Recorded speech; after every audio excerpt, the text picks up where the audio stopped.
Hello friends, welcome to our classroom. एवं आज classroom आम देखा जहाँकि आमर एसएसडी रो एडमिट कार्ड रो किसी प्रॉब्लम विषय। ओके देखो एसएसडी रो आमर जहाँकि रही एडमिट कार्ड इश्यू होती नोटिफिकेशन आसी जाइए किंतु यही पर्यंत कौन होती आमर इश्यू हुई ना। ओके जहाँ कि प्रॉब्लम फेस करें जा खूब शीघ्र यार आम पाइबा आमर एडमिशन लेटर। देखो एडमिशन लेटर को जब आम ओपन करवा एठार आमको एसएसडी रो कौन मत किसी शो करूनी।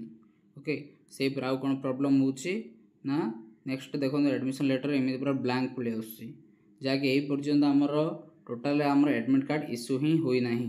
तो आज आम देखा जहाँकि 10टा सका 10टा सुधा मे भी इश्यू हो पारे। तो आज दिन टाइम वेट करवा। ओके इश्यू हो तेणु कौन मेंटल स्ट्रेस नहीं कि बारंबार मेसेज करने आवश्यक नहीं। ओके आज इवनिंग सुधा आपण निश्चित रूपे आपणकर एडमिट कार्ड डाउनलोड हो जाए पारे। Okay thanks for watching this video.